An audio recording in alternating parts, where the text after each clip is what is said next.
involved in some type of criminal enterprise.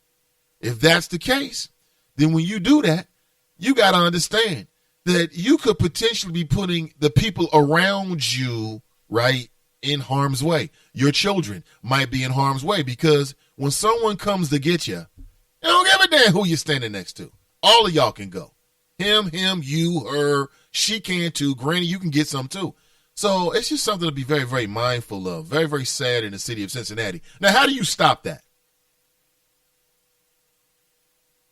How do you stop that? I don't care how many dance videos, I don't care how many barbecues and baseball games and basketball games, which are all lovely events, all of which I believe have a role. But none of them are going to address the issues that create circumstances like this. Was money involved? We're talking about a man in his mid-30s. Was money involved? Did he owe someone some money? Did he steal some money? Did he commit some kind of violence against someone else? Was it some kind of slight? Is it a respect thing? Don't tell me it's a Facebook beef. Just don't tell me that. Please don't tell me this is a Facebook beef. That would be disappointing. Grown-ass men arguing on Facebook, ready to die over a Facebook beef. Come on now, that's ridiculous. Please don't tell me that. One of the assistant police chiefs said that the safety of neighbors is their primary concern, and someone has to be held accountable. Quote, this is just completely unacceptable. We have a small child shot, and we need the community's help. We need to put this one down. We need to hold someone accountable. What the hell does the community have to do with this? That's between you, law enforcement, and those criminals over there. See what happens? See, that's where it starts. We need the community's help. I mean, if I saw something, I'll report it. Other than that, what do you expect me to do if I live in a neighborhood and other people's children, other people's kin, other people's folk is out here committing violence? I don't know those people. I'm not going over there. I'm going over there to talk to them. What's wrong with you? So what does that mean? Does that mean just be more civically minded, more community conscious, more aware of your neighbors? What I always say is what it means is raise your babies right. Okay, that's all we're asking for. Okay, as neighbors, you have children, raise the children right. Raise them so that when they get older, they're not in my yard or climbing through my window or breaking my window of my car because they think they see an iPad. Oh, it wasn't an iPad. It was a shoe. Yeah, I keep my shoes from basketball back there. Thanks. I got to pay for a new window. That's happened to me before. Didn't take anything. How do you smash a man's window to his car and not take a thing? It's happened before.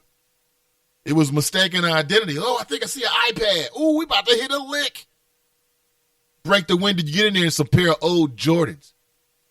No lick for you. None for you. Good morning, everyone. Welcome back. My name is Nate Ivey. This is the Nate Ivey Show. We broadcast live from the city of Cincinnati every single weekday. That's Monday through Friday at 7 a.m. Tell a friend about the show. Now, next week on Monday, again, I'll give you more details on tomorrow before we end the week, so you know exactly what times I'll be on as I broadcast live from the Republican National Convention. And I'm excited. And someone asked me, Nate, why are you going to the Republican National Convention, which I thought was a rather silly question, considering I'm in the media. But a number of reasons. Number one, at the top of the list is for the possible connections you can make and the exposure to new experiences. I mean, listen, no matter what age you are, that's what life is all about, right? New experiences.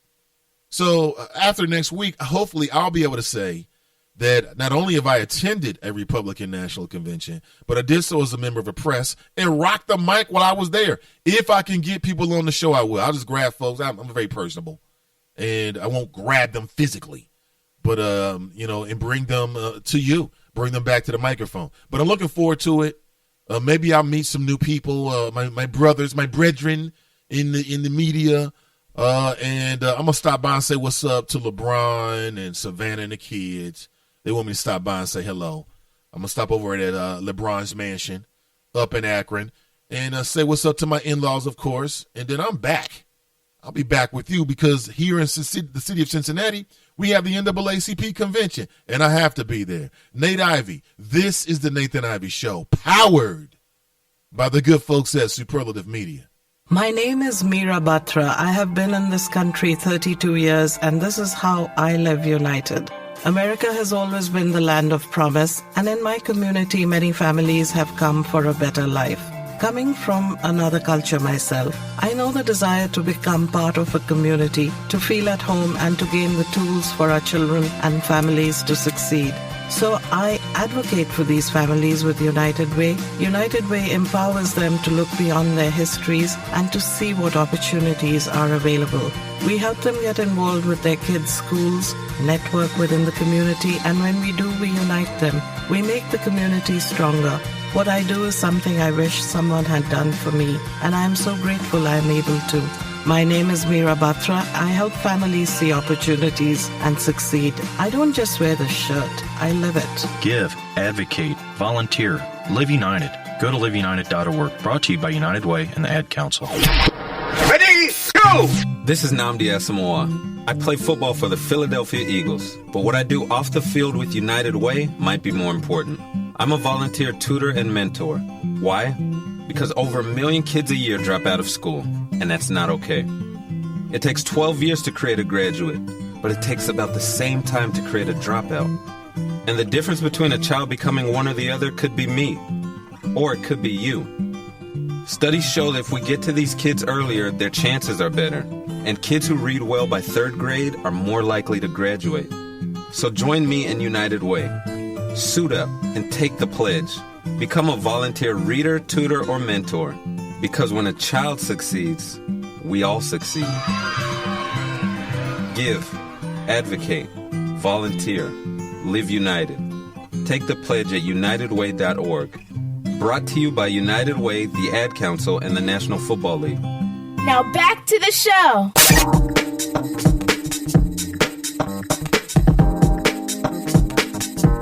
There was there is a very interesting article about the pay that some of the nonprofit executives are making in the greater Cincinnati area. I'm going to post a link and let you check it out. The last time I checked, if to be considered in the 1% in the state of Ohio, then you'd have to make around $200,000. And think about that. That's a very kind of low ceiling, kind of. I mean, $200,000 a year to me is a relatively lot of money. If you're making $200,000 and you live in the city of Cincinnati, depending on how you're spending it, you're living pretty good. And I think that's around that. It could be 200 and a little bit of change. The last time I checked, I was on a website about a year or so ago and came across these numbers. And when you think about the 1%, I don't know, I think like millionaire status. But that just goes to tell you just how heavily concentrated poverty is. That, you got folks out there making, 50, 60, 70, 80,000 around there a year. Some are making more, some are making less. And 200,000 puts you in the top 1% of wage earners in the entire state of Ohio. That's deep. So if 200,000 a year puts you at, that's the basement of what it would take for you to be considered a 1%. Imagine people who are making 10, 20, 12, $3 or $4 million. There is a huge gap, even within the state of Ohio, between the haves and the have-nots. But it was very, very interesting. That is huge. And I played that PSA from the United Way, and I think that I read that the CEO of the United Way in Cincinnati is making something over $400,000 a year. That's huge.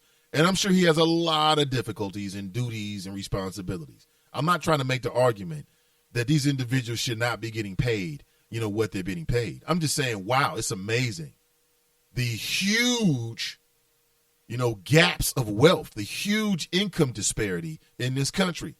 And while I have 2 points of advice for that. One is that we should do whatever we can to try to close that gap. because I think in that gap is where a lot of the stuff that we're complaining about, the violence, the pain, the sorrow, it's within that gap.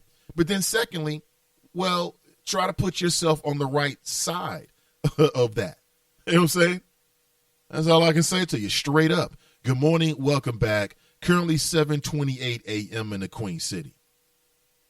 I don't think that there'll ever be a circumstance in which I will go visit this new Ark exhibit. Have you heard about this? Apparently this is a big deal.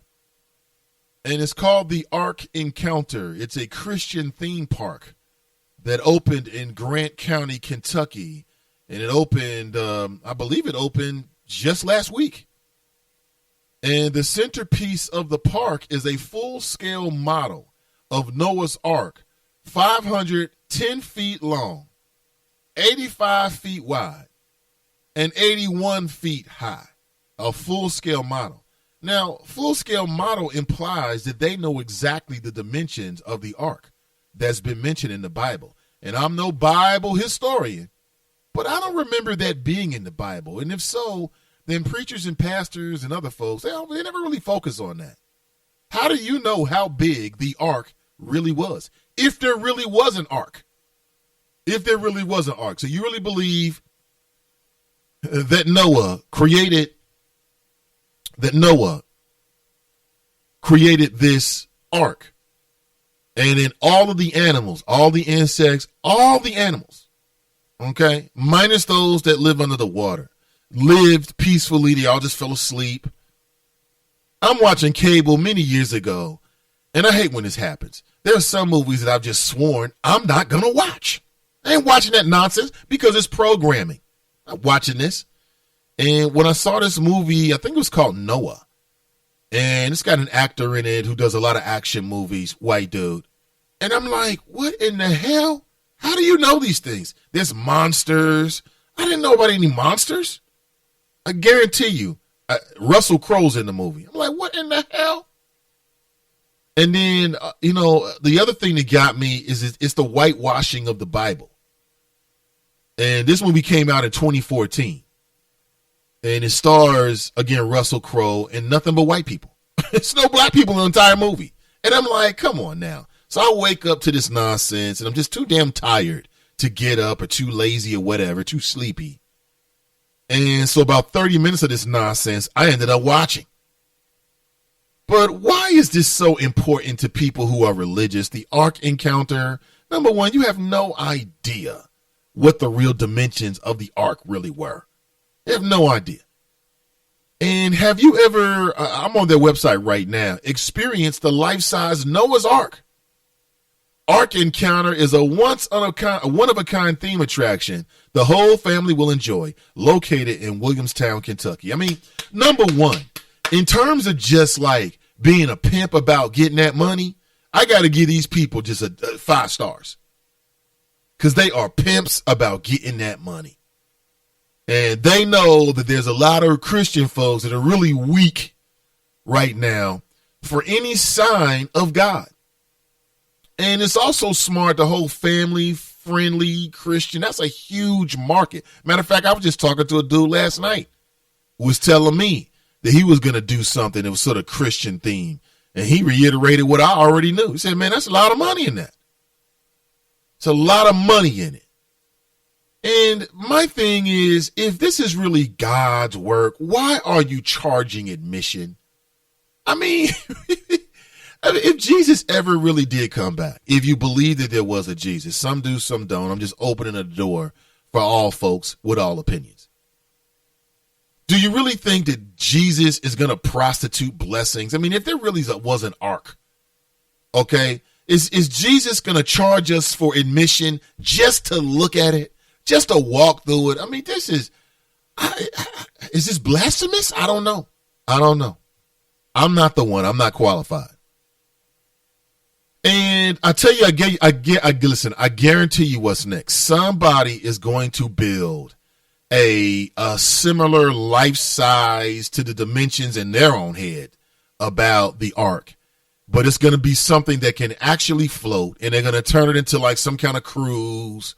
And like when you're on the cruise, there'll be goats and chickens there, and you can live like Noah did. And you can go, you can like see the world for 40 days and 40